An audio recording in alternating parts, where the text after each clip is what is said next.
On June 2nd, 2010, a taxi driver named Derek Bird went on a killing spree. He killed 12 people and injured 13 others. I had met this man a number of times before these events. He always seemed like a nice guy. He even gave me deals when he picked me up for my friend's birthday, the year before he snapped. The reason this relates to this subreddit will make more sense shortly, but I've been thinking about posting this for a while, especially after getting interested in the idea of multiple realities or universes, or whatever you want to call it. On the day of the shootings, I was supposed to meet my friends in Egremont. I went to the bus stop, but when the bus arrived, there were police officers on board. They refused to let me on and told me to stay clear of Egremont because there was a madman shooting people at random. My friends were already there, so I decided to walk down instead. On the bypass, I noticed there was almost no traffic. When I reached the garage, I saw the store was packed with people staring out at me. The bridge nearby was cordoned off by police, and people were watching from their windows. As I approached the petrol station, someone came to unlock the door, and the people inside started screaming at me to get in. I did. I took out my phone to call my friends, and they answered quickly. They were hiding in a store because someone had been shooting people in the street. We were stuck there for around 2 hours, waiting for word that it was safe to leave. Eventually, a message came through the radio saying that Bird had killed himself, and that was that. In 2011, my father had a stroke and was hospitalized. My mom went down to bring him some money in pajamas and stayed to talk with him. When she mentioned me, my dad suddenly broke down crying, apparently about what that bastard had done to me. She came home distraught and told us what he said. In my dad's mind, I had been killed in 2010 by Derek Bird. He insisted that I had died. And even when he eventually returned home, over 2 months later, he became agitated and even violent around me, insisting that I wasn't his son, that his real son had been murdered the year before. It still freaks me out, remembering how he stared at me, how certain he was that I had died. He had even described my funeral in detail. My father has recently been moved into full-time care after an incident I won't go into here. What fascinates me about all of this is how convinced he was that I was dead, and the amount of detail he remembered about the day it happened. It makes me wonder even more about the possibility of multiple realities. Maybe I'm reading too much into it. He did have a stroke after all, but the whole thing has stayed with me. What do you think about this situation?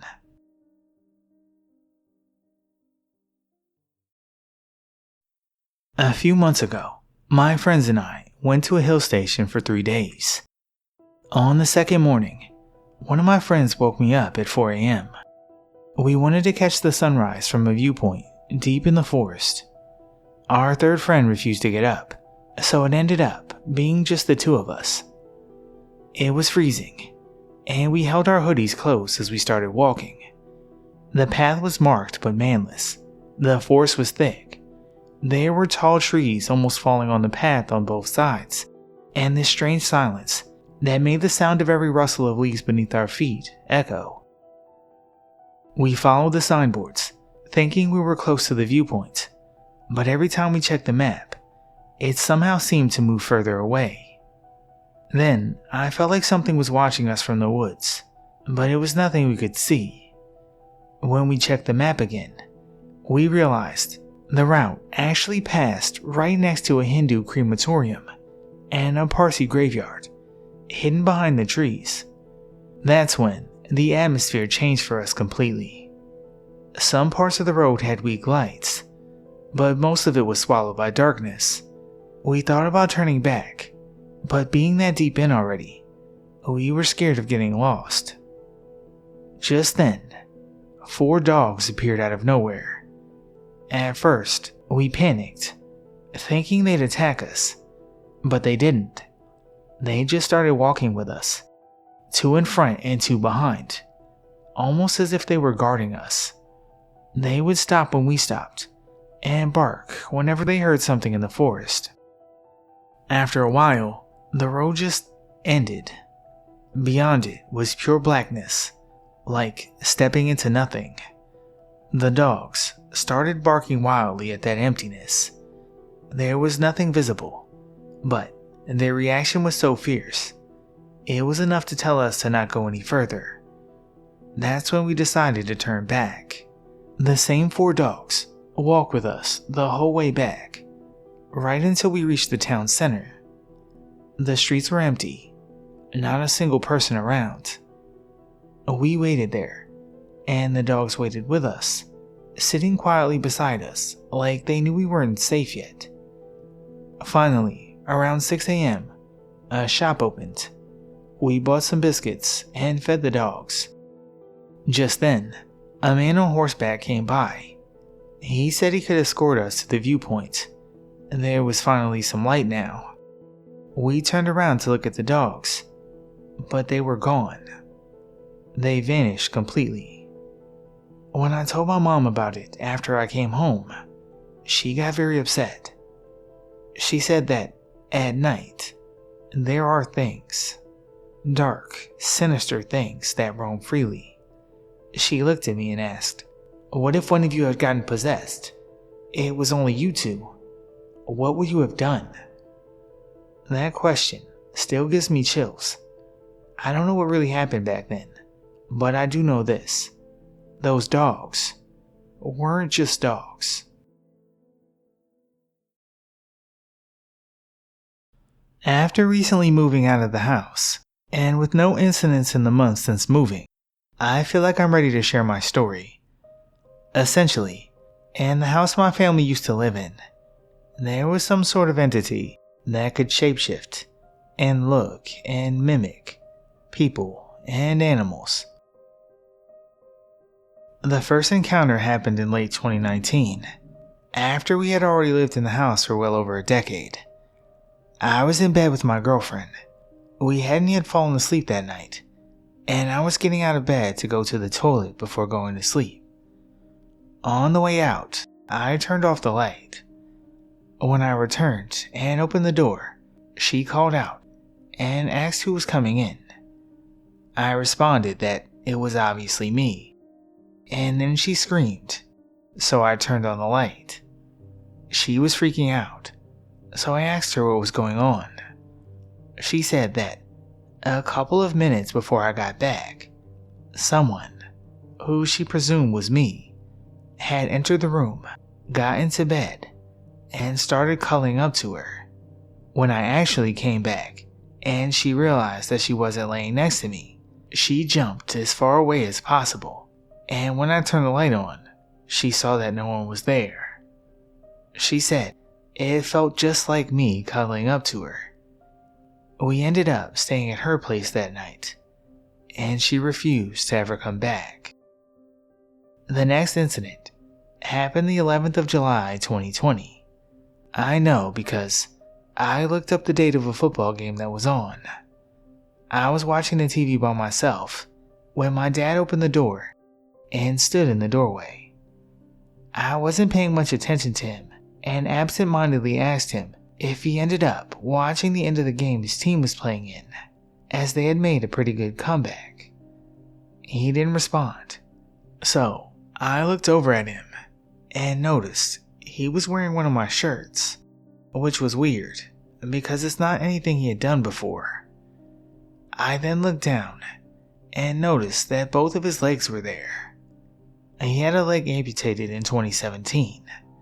Normally, he'd have a fake leg, one that is basically just a metal pole with a foot on the end, not one that you could mistake for an actual leg. I must have had a serious look of shock on my face, because right after looking at his legs and noticing what was wrong, he backed away and slammed the door. I ran down to the back shed where he was earlier and found him in there. I asked if he had just been in the house. He said that he hadn't left the shed for hours. I didn't want to tell him what happened, so I just told him that I thought I heard him calling. I found the shirt that Dad was wearing on the floor, along with a bunch of other dirty clothes. The next incident also involves the mimic pretending to be my dad. My dad is a diabetic and will occasionally have a hypo where he becomes non-responsive, and it can be sort of like talking to a child who will hardly respond and doesn't know where they are or what's going on. My mom found him sitting on the couch and he wouldn't respond when she talked to him or nudged him, so she was worried that he was having a hypo. She went out to the kitchen to get insulin, but when she returned, he wasn't on the couch. She then freaked out because she couldn't find him. After searching for a few minutes, she tried calling him, hoping that his phone was on him and she'd be able to hear it. Dad answered the phone. He'd been at work the entire time. The last encounter we had was a couple of months ago, about a week after our dog had passed away. She was old, so I don't think the mimic caused it, if that's what you were wondering. We were in the kitchen. From where you can see down the hallway, there's another short hallway part, with a door on the end where our dog's doggy door is. We heard the doggy door open, which was strange, as we only had the one pet. We looked down the hall and saw what looked exactly like our dog. My mom was beside herself with fright and said, "Great, now it looks like our fucking dog." I was scared too, but aggressively said to it, "We know you're not Molly. She's dead, so fuck off." Then it made a horrifying noise. It sounded like a cat whose tail had been stomped on. It then bolted out of sight and back through the doggy door. My mom and dad decided they wanted to move, so luckily we were able to move out about a month ago. I haven't seen anything out of the ordinary since that last incident, so I'm hoping it was attached more to the house than to us.